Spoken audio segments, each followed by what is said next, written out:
Welcome, everybody, to the official SDHist Second Front wrap-up show, where I have just had the lamest 15-minute break ever, as I have had to deal with my Steam account getting hacked. So I'd like to thank everybody for coming. Harold Buchanan, of course, the big powwow over at the SDHist team. We have Mr. Mark Herman joining us. Mark, thanks so much. And I think this is the first time, Mike, also known as Zilla Blitz, we've ever been on a show together. Am I right about that? Or have I forgotten something? No, this is the first time we've spoken. I think awesome. We've exchanged some emails and stuff like that. But yep. Well, it's great to see you in person. So possibly I am the ugliest person on this stream, as we established in the last show that just ended. So I'm going to start with you, Harold. This is kind of the wrap, right? SDHist Second Front, the spring online convention, has now concluded. How do you feel that it went, and what were the highlights in your opinion? It was fantastic. I think we're talking about well over 200 in attendance, and registered and in attendance, right? So that was fantastic. Another great con for us and for our cause. Of course, we're a charity, and this all goes toward supporting the charity, travel expenses, scholarships, other things to get people to our conventions that we want to make sure have access to our games. So fantastic success in that regard. We started at 1 a.m. with Fred's Coffee. I was up from a dinner party the night before, stayed up until the incredible hour of 2 o'clock to watch Fred's Coffee.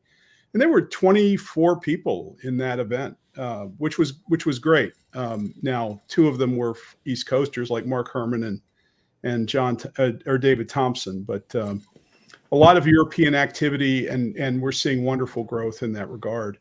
I then went to bed and woke up later to interview both Brian Train and Rex Brennan to talk about their game, which is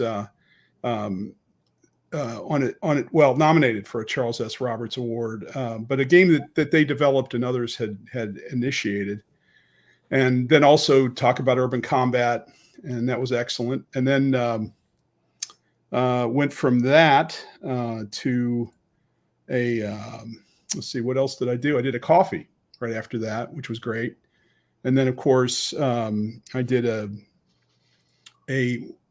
interview about the Charles S. Roberts Award toward the end of the day with you and Ryan. And then here we find ourselves at the end. Mm-hmm.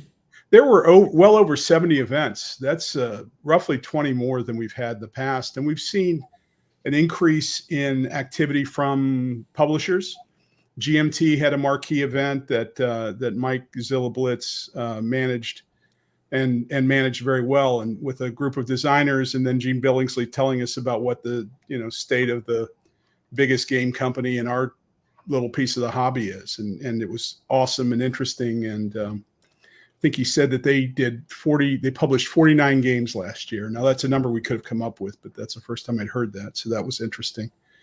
And then Vuka Sims from Europe did 6 different events over the course of the convention. And these are just examples of some of the stuff that was going on. So those youngsters have a lot of energy. They do. But I think they sleep different hours than we do, Gary. Apparently. And a number of interesting panels and other things. And then, of course, built into all of that, kind of the cornerstones of this particular convention is activity from some of the greats like John Butterfield, Volko Runke, and then the great Mark Herman, who's with us today. So I'd love to hear more about Mark's experience.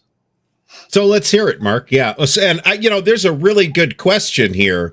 I assume, I don't know that I've ever asked you this. You are a Yankees fan, right? Of course I am. Okay. So I don't know, there's just for the record, my first baseball game at 4 years old, September 13th, 1959, my dad took me to see the Yankees. And you got to understand, by the way, I love my father, of course, but this was a total act of love. My father was a Brooklyn Dodgers fan. He hated the Yankees. But in 1959, the Giants and the Dodgers, who, by the way, the Yankees are playing right now, went off to the West Coast. So the only team for the first time in his life was the Yankees. and I watched Mickey Mantle hit a 2-run walk-off home run at the bottom of the 10th to beat then they were called the Indians, they're not the Guardians, but they beat Cleveland in a 0-0 game in the bottom of the 10th with a 2-run walk-off home run. It was a rain delay. I remember the whole thing, and I was 4 years old, so it was a big day. Well, I had to ask, so now you got a chance to rub it in against the Indians. How about that? So, I mean, there are at least three. I'm a Yankee fan, but right now, unfortunately, the Dodgers apparently in the 8th are ahead 4-2. They won. I kept my wife up late last night because they won. They lost in the 11th inning. So it's not going well right now. Mm-hmm, but anyway, So was there a question? Well, I have to observe that there are at least 4 Mets fans, so I'm told, and you could have been one of those for all I knew. No, I got to be honest with you. I don't. So when you grow up in New York, and again, people, Europe and all over the world, but if you grow up in New York City, we always had 2 of every team, and in any given year, one of them was good. Like the Yankees would be good, or the Mets would be good. Rangers, Islanders, whatever. And then since like 2000, it's been a drought. I mean, none of them are good. So it has not been happy here. And of course, the Rangers. My phone is for the Yankees. I'm watching the Panthers and the Oilers in the first game of the Stanley Cup, who beat the Rangers, which I was hoping they were going to be in. So it's crazy stuff here. But anyway. I will tell you that I'm not a Yankees fan per se because I grew up in Cleveland, but I do root for the Yankees against the Boston Red Sox every time. That's nice. And by the way, for the record, I was at the last game in 1969. There's a picture of me in Time Life books where the Mets won the World Series. I was at that game. That's awesome, even though it was the Mets. So anyway, I told you I'm not against them. I mean, the Yankees. There was no Mets when I was a kid, So I actually was around before the Mets. I think that's how old I am. Mm-hmm. So I remember when they started. Well, let's talk about the highlights from this SDHistCon online event. Yeah, that's probably what people would want to hear more about. Harold knows this. So what happened is I woke up rooting against the Red Sox as a given. There you go, Pat. I woke up at 4 a.m. Eastern Standard Time, and that's not unusual for me, but I usually go back to sleep, but I didn't. And I was sitting there going, hey, isn't Fred going to be on around now? So I obviously left the room, so I had to wake my wife up, and I put on the Discord on my phone, and sure enough, Fred's, waxing on, and I'm just sitting there, I'm like half asleep.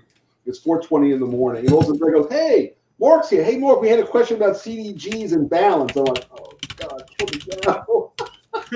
Anyway, I got into a conversation at 4:20 in the morning about CDGs, which is not where I expected the day to start.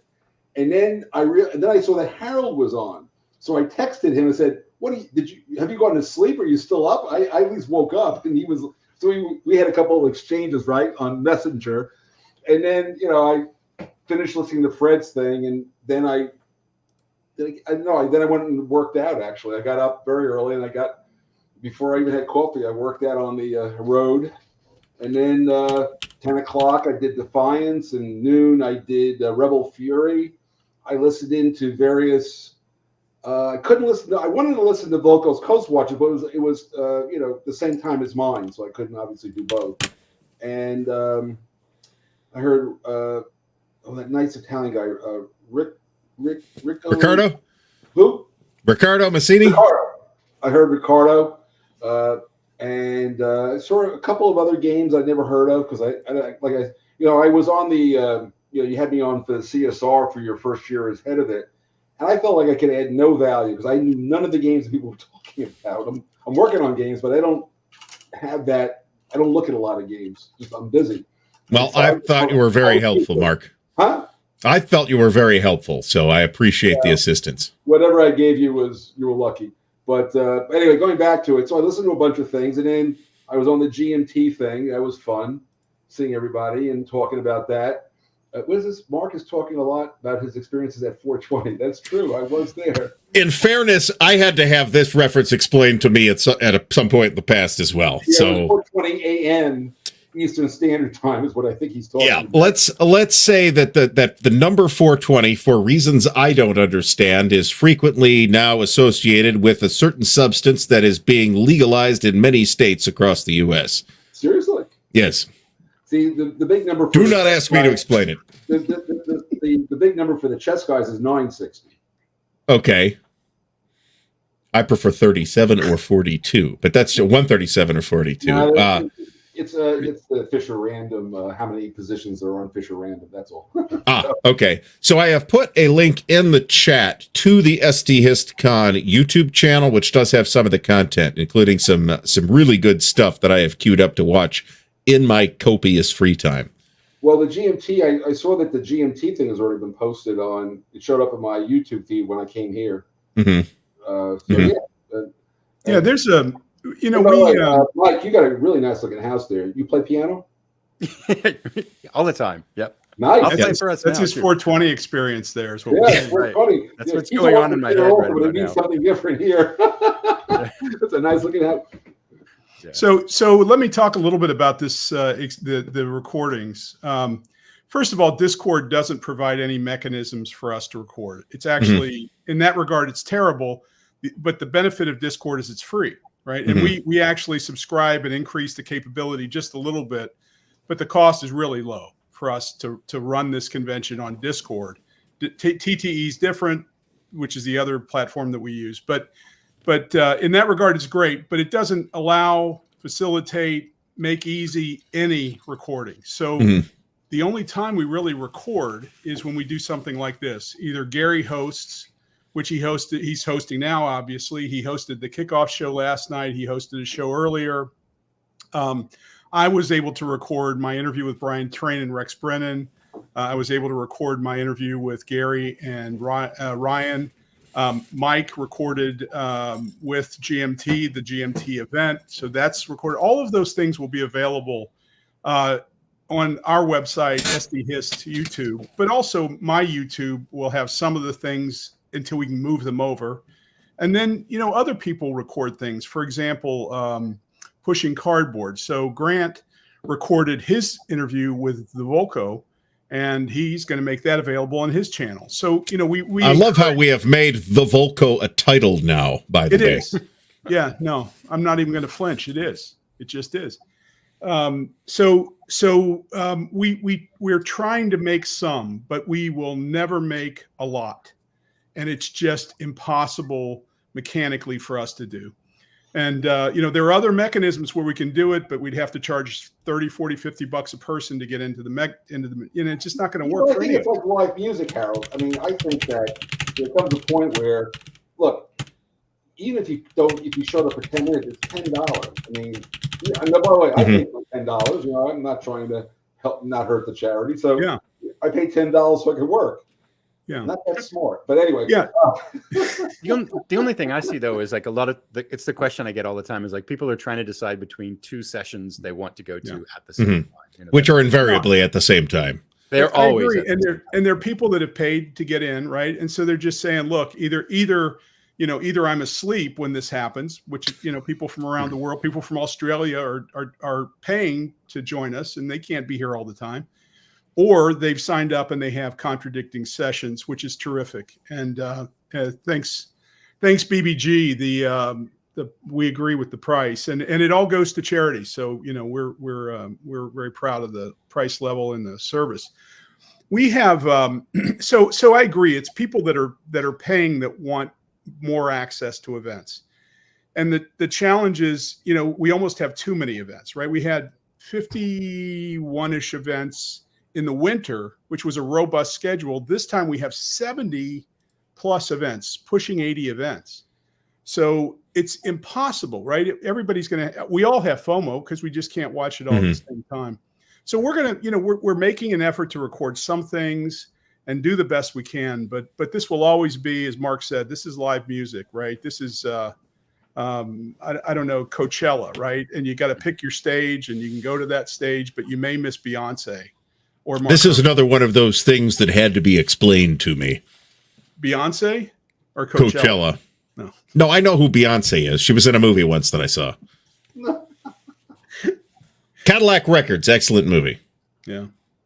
But the other thing that I wonder about, I'm sorry, the other thing I wonder Mike. about too with that, with the attendance part though, is sometimes, we'll have like Marcus presenting or Vocals presenting at the same time. Mhm. And then we may have some organizations that are kind of new to the wargaming space and they're presenting at the same time. And it's tough for them to draw, because people will go to the big names at that time. So there's kind of additional issues sometimes that I stick with, but but we can't solve everything. We had over 200 people in attendance. So, I was, this is the cursory review and Mike and I haven't debriefed, but I just don't want to be too critical about the schedule because I think what we're providing is a ton of stuff. We do it with a free market. People can post it whenever they want. They can have their event whenever they want. There are going to be overlaps. And I think it's just going to be some brutal FOMO. So, I feel for you, Commando Solo 193, but and I agree with the pain. And I think it's good that we're providing the choice and the free market for attendance. Yeah, and by the way, when you go to WBC, which is for those of World Board Gaming Championship, I mean, there's the events, like you want to be in this tournament, you want to be in that tournament. Sometimes guys will be in a tournament, they'll play one round and they go, okay, I don't think I can win this one, but I'm going to go to this other one where I have a better shot. So people are jumping in and out of your tournaments. Mm-hmm. Drives me crazy all the time. But it's not like it's a bad thing. It's just, there's only so many, you can only, the old joke, when you get there you are. So you can only do one thing at a time. Yeah. Mm-hmm. Mike, what were your some of your highlights from this particular event? Since we were busily talking over you this entire time. No, first I should say I want to just clarify the point. There is a Red Sox fan in attendance here, so I am sorry. Yeah, we got to speak up for the right side here. But just so you know, by the way, I spent a lot of my life in Cape Cod, and I can only watch NESN. I can only watch the Red Sox sometimes. I like baseball. I'm a baseball fan, and I don't I'm not one of those Yankee fans that says, "Oh, the Red Sox should die" or some crazy nonsense. It's a baseball game. Well, I never bet one on of the Red Sox fans there. But one of the Red Sox fans but I like watching the Red Sox too. They got a good team sometimes. When, like I said, I only get one channel in Cape Cod. It's NESN. So I enjoy watching the Red Sox as well if they're losing badly. Well, some seasons that's the case, but NESN, by the way, for those who don't know, stands for New England Sports Network. That's what that stands for. So I've seen a lot of Red Sox games. Anyway, you were saying, Mike. Yeah, so I went to VUCA's In 4 to Heaven series about Poland, the invasion of Poland. That was fantastic. I kind of hopped around between a bunch of different sessions. There's Princeps Games. If you haven't seen it, they're making a Fog of War system. They have a video out on it. There's a small publisher from Serbia that's making it's incredibly interesting to see what they're doing to try to create double blind play with a tactical combat game. I've never seen anything like it. It's pretty amazing. I saw some of theirs. Blue Panthers State of the Union. They had a quote in there. I'm kind of curious what people might think about it too, where they said they've noticed that their solitaire sales now are on par with their two-player sales. So that's an element that's going to be picking up. So it was interesting. Wait, Mike, can you explain, when you say sales of games that are solitaire games that they publish or other people publish? Is that what you mean? Yeah, exactly. Yeah, that's I think what they were saying. So that's probably common knowledge, but to me, I wouldn't think that it would have been the same, And they're a fascinating story. I mean, the things that they're doing with like publishing parts for a lot of different companies and publishing their own stuff. And I did a game. Well, with the late Peter Perla, we did a game called War in the South China Sea, and it was for the Pentagon. And they said, "How are we going to get the sets made?" And Blue Panther, $100 a set. For the Pentagon, $100 a set's like that they had that in the small change drawer, so that was never a problem. Yeah, it's fantastic, amazing all the different things they're doing. I didn't know they were doing anything quite so much. So I saw Coast Watchers Vocals. That was really interesting. It's the first time I got a chance to see that system. It kind of reminded me of, there's that hidden element, but there's some coin-esque elements in there with all the different actions that you can choose. That was fun. Night Drop. It's Gina Willis's solitaire game about airborne operations behind D-Day. I had not heard the title of a. It was that magazine that Olivier reviewed, Battle something or other. Didn't they have a game called Night Drop that was like a game in there called Night Drop also? I'm not familiar with it. I'm not sure. This is going to be, I think, a magazine game, and I think the news isn't released yet, but she's got someone lined up to handle it through a magazine. Yeah, this is like a while. Anyway, I guess that's not a title. That's a title I've been using for. That's why I didn't realize it was a new game when I saw the advertisement. Right. And Wolfpack, Mike Berticelli's Wolfpack looks amazing. I saw that a couple of years ago. That's really come along too. Away Team, that one is just it's checking a lot of boxes. It's Sean's going back to Ambush, even though he said he never would. Right. It's just, I mean, all of the different ways you can go. It's like playing Star Trek and things like that. And then got a chance to be part of the GMT event. That was really fun. It's fun to listen to everybody talk about things. And I led a session, teach and play for Rally the Troops, and then taught the Shores of Tripoli, which was fun to bring people in and try to do that. So yeah, it was a great day. And I'm not sure, I've talked about it before, but I know I've mentioned to you, Harold, is that, I was away from wargaming for a long time. Over 20, 25 years when I was going to kids and sports and stuff like that. And then when I came back, it was in the middle of the pandemic, and that's kind of why I came back. Because I wanted to, get away from digital games and kind of explore some board games.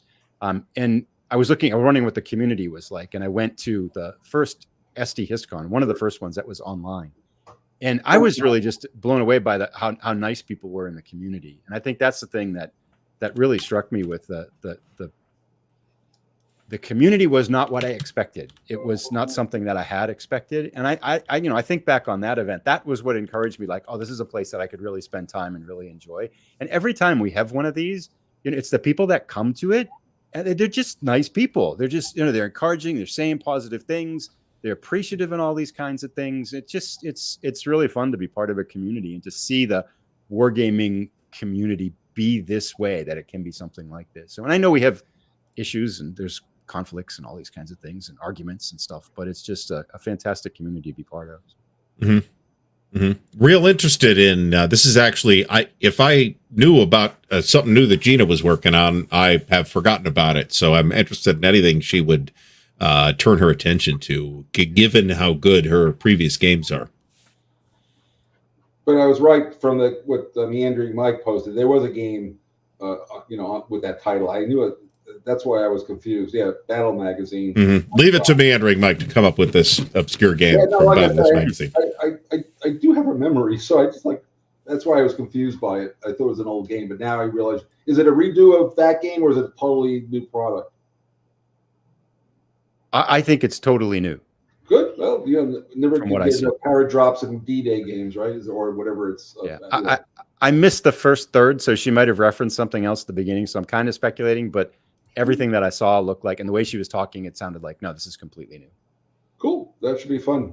Who doesn't like a good Paradrop? Gina in CA says, oh, here's Gina. There we go. New. Yeah, totally new. Sure, yeah. There's Gina. Gina, hi. Thanks for coming out tonight. So, Harold, what is the next SD? I mean, I know the answer, but for the benefit of those of us who don't know the answer, what is the next SDHistCon extravaganza?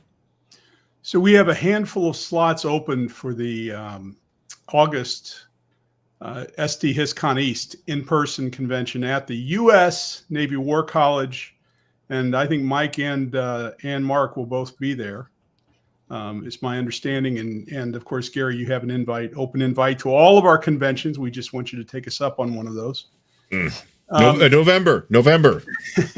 So that's in August, and then of course in November we've got the San Diego convention and lining things up. It'll be 4 days this time, so Friday, Saturday, Sunday, and Monday, which will be Veterans Day. So it's going to be a great time, and hopefully Mike and Mark will be there as well. I will be at November if I can not get sick this time. We would all appreciate it if you did not get sick this time, Mark. Me too. But my doctor said I couldn't fly last year. I had a horrible sinus infection. He said, "Don't get that money." But the good news about Newport is it's a car drive. What is that, like an hour and a half, Mark, for you? 3 hours? Okay, that's farther than I thought, but still, that's nothing, right? Oh no, it's not. The biggest problem with the drive is it's 3 hours that should really take about 2 because it's 5. Route 95 is never happy. I am throwing the SDHist website into the chat so that folks can hop over to check the webpage out. And there's, of course, a bunch of information about the event that just ended, but you can also find some information about the amazing sounding event that will be at the U.S. Naval War College in Rhode Island. Playing Empire of the Sun on my big board, standing next to a real torpedo is kind of cool. Mm-hmm. I would imagine. So not only was Mark sitting next to a real torpedo, he was also sitting next to one of his games in a display case that he had done in the 1930s, I think, it was 1897. Yes. No, I had done a game for the Pentagon called the Strategic Analysis Simulation that was used in the Joint Staff. It's a manual game for for about a decade. And I get to the museum and I look down and I go, hey, isn't that my map? And it's in a showcase with like a plaque. I was like, what? I didn't even know that was there. It was kind of fun. Yeah, it was awesome. So I actually gave them the rule. I had an extra copy of the rules of the game. I donated to the Navy a copy of the rules. Now they have the rules and the map so they can play it. Yeah, very, very cool.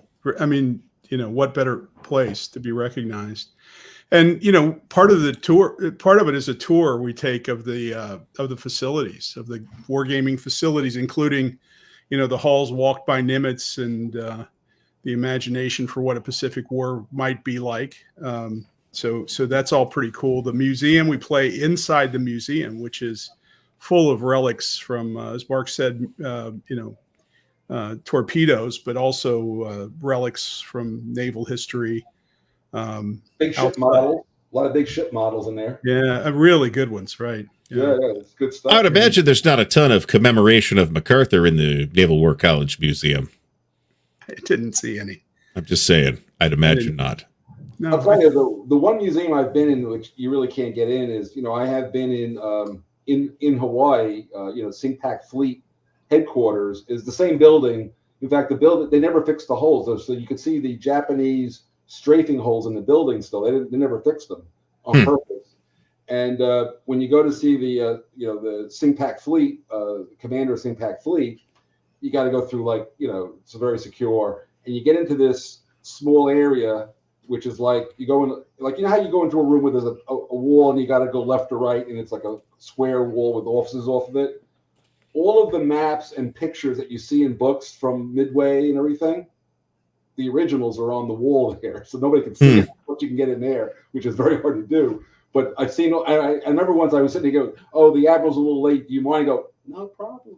I'm walking around looking at all this stuff. It's like a museum back there. It's amazing.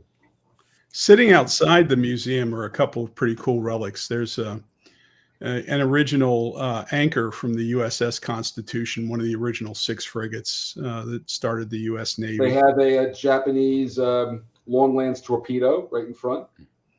And then there are 2 propellers from a German submarine that was sunk on the day of the signing of the armistice.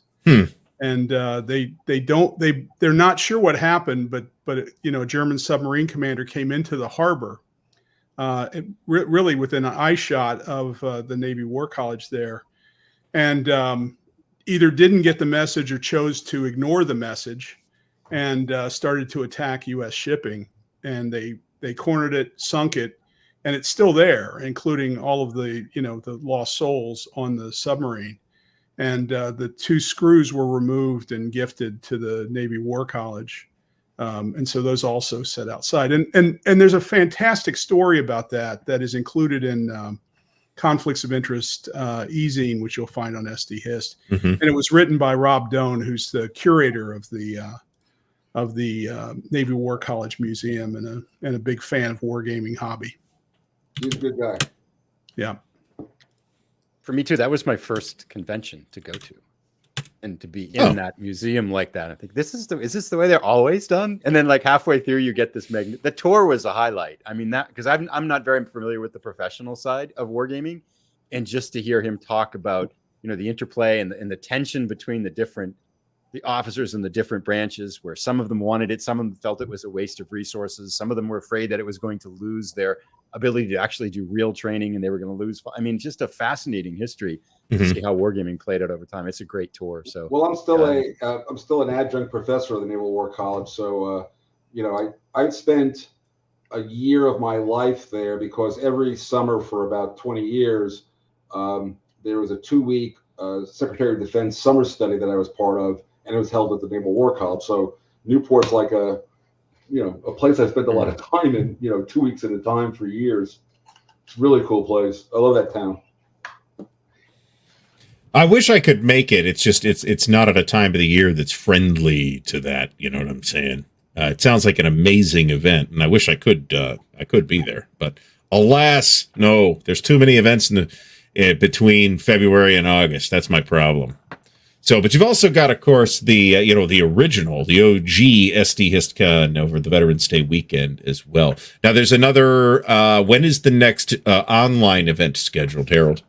So it'll be winter. So probably February will repeat the schedule from this year. I think we were happy with it. We haven't discussed, but I think there's a decent chance we'll continue the schedule from this year, which is a February online con, June online con, and then August and November.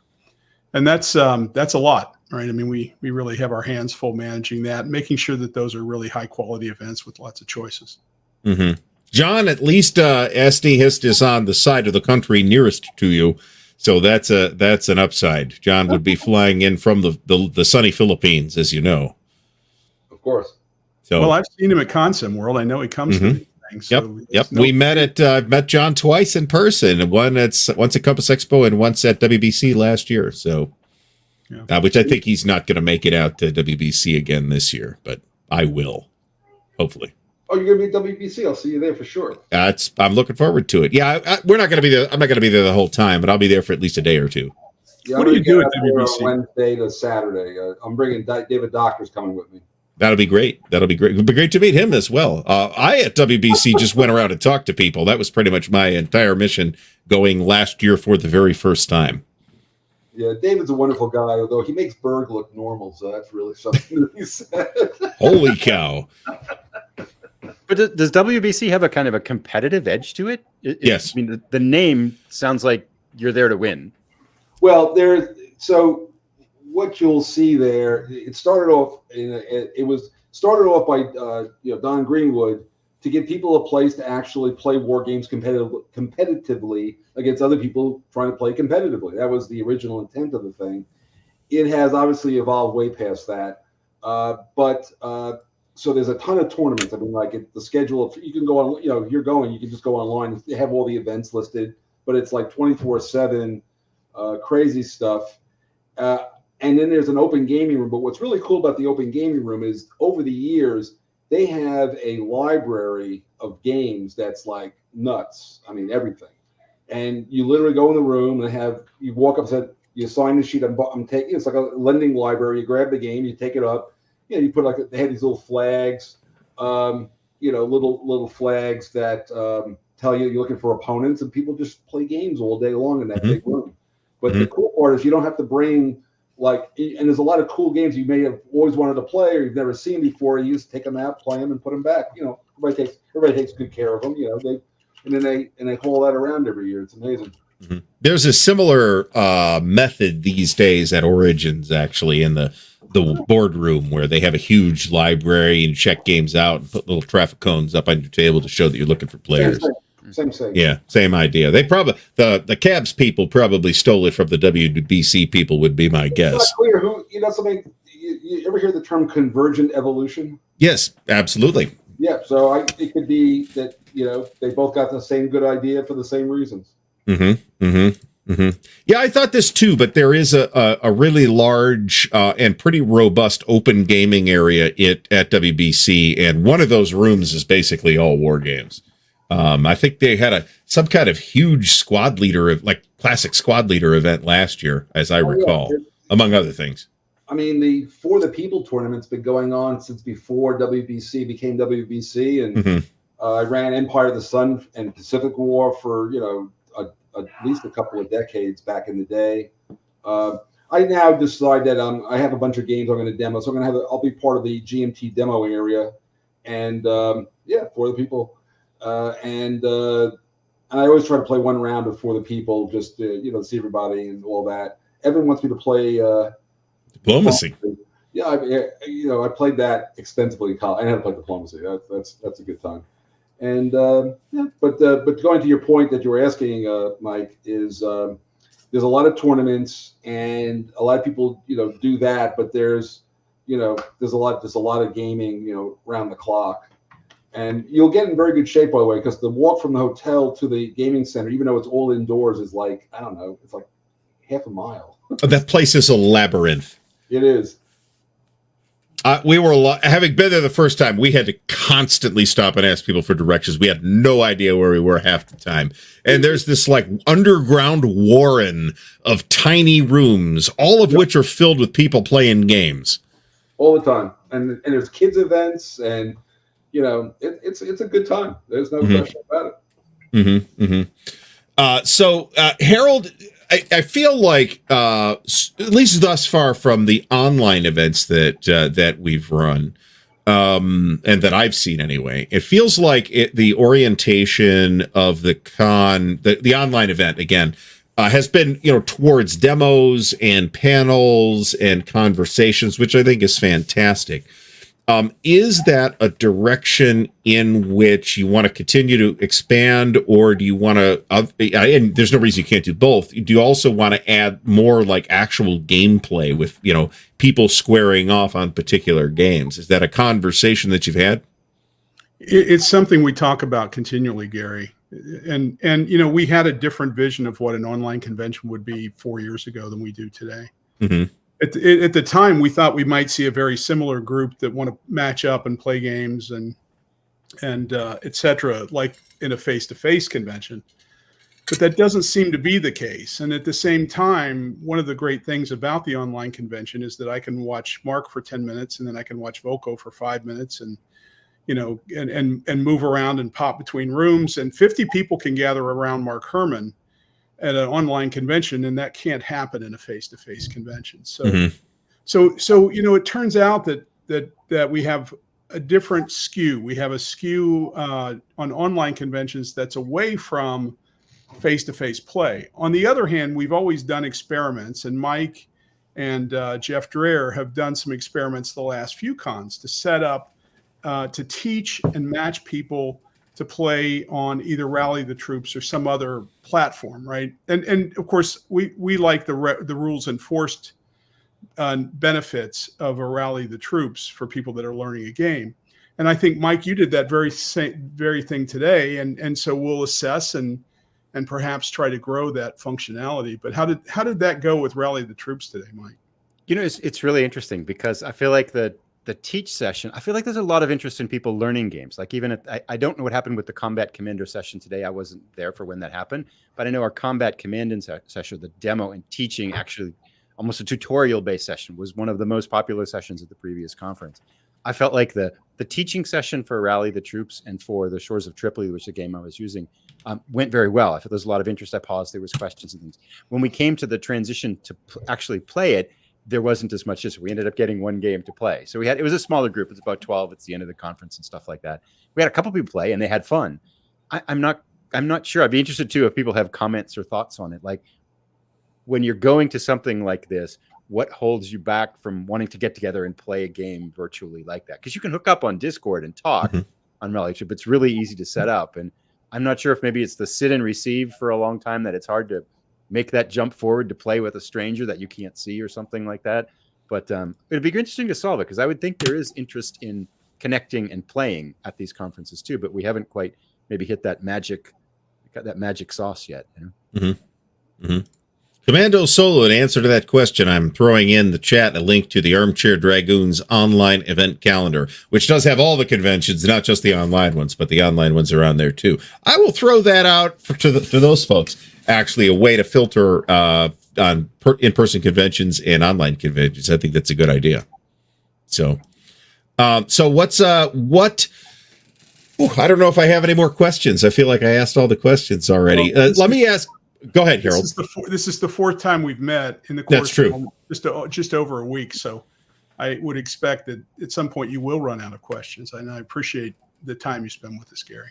Well, I'll recycle one that I didn't get to ask Mike before, since I feel like he's been letting Mark and I and you dominate the conversation.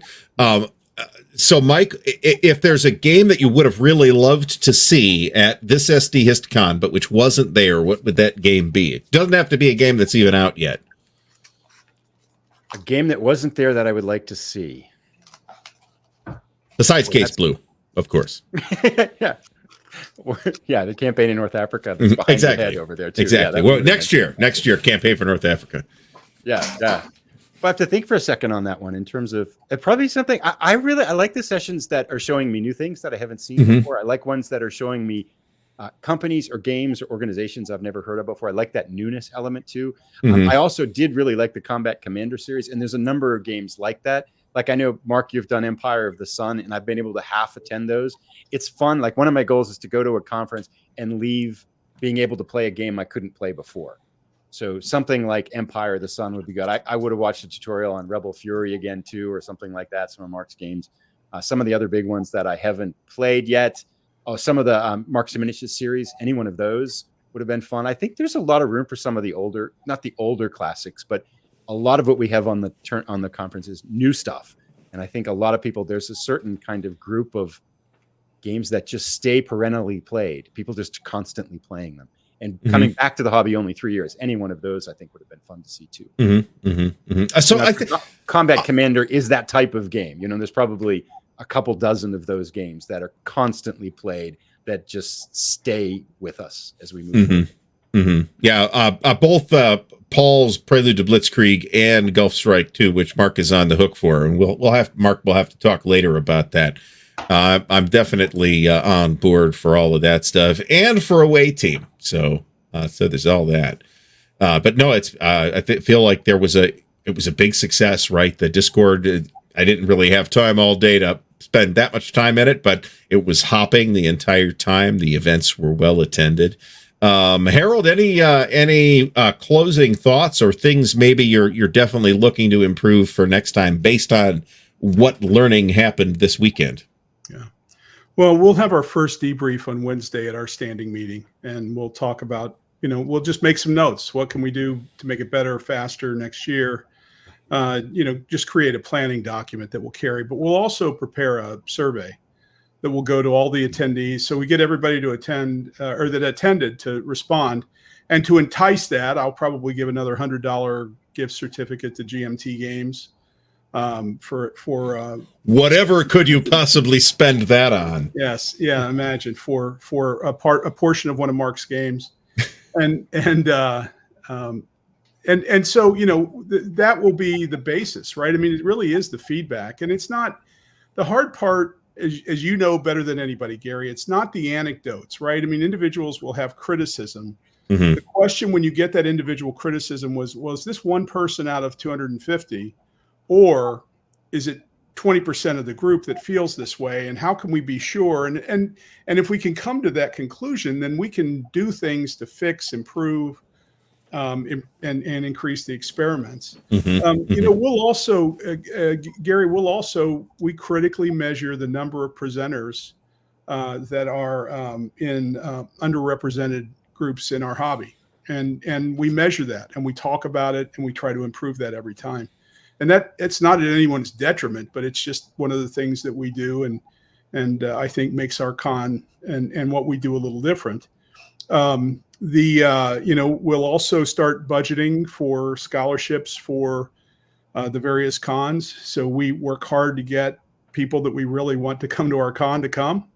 And if people can't afford to come to one of our cons and want to come, we have a scholarship fund that we will help to get them there. So this is all the fun and excitement that we use the funds for to support the rest of our endeavor.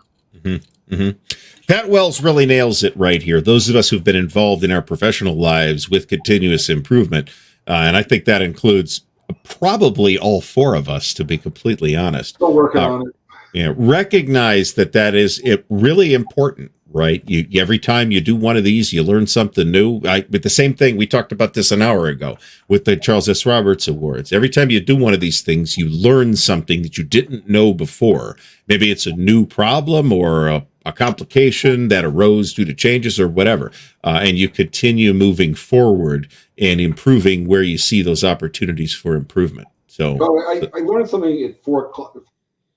4:20 in the morning that has stayed with me all day. I'll just share it for what it's worth. There was, again, it's a voice in the distance of Europe, but somebody was a Brazilian game designer. I didn't catch his name because there was too many. I couldn't even read it that early in the morning. But he was talking about a game he's working on about this apparently slave civil war they had between the Portuguese and these runaway slaves. And I never even heard of any of this stuff. But what fascinated me was what he said. Somebody said, did somebody have to play the Portuguese? And he said, yes, somebody has to play the colonial power. But the point is for the player who's the Portuguese to feel uncomfortable.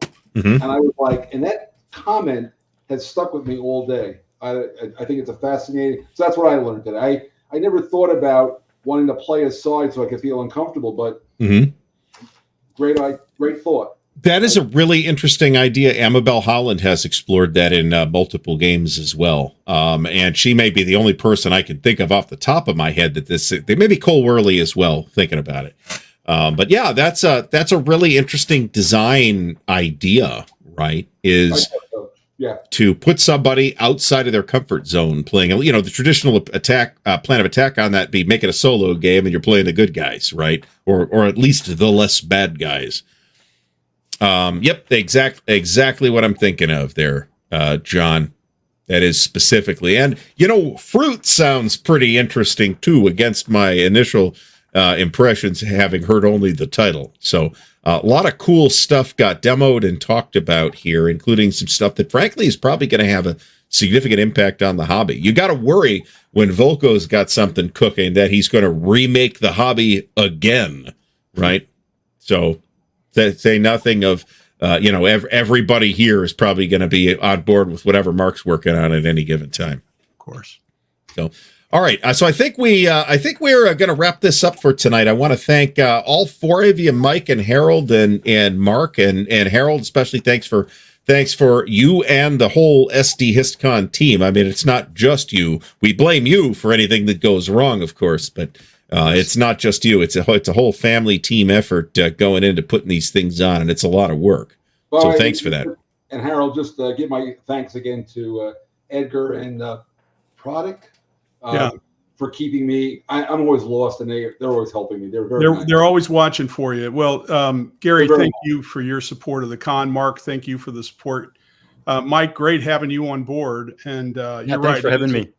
It is a big group, and everybody's working hard, Gary. So thanks for noticing. All right, great. So everybody have a great rest of the night, and I hope that everybody enjoyed the con as much as all of us did. And we'll see you all again real soon now. Bye.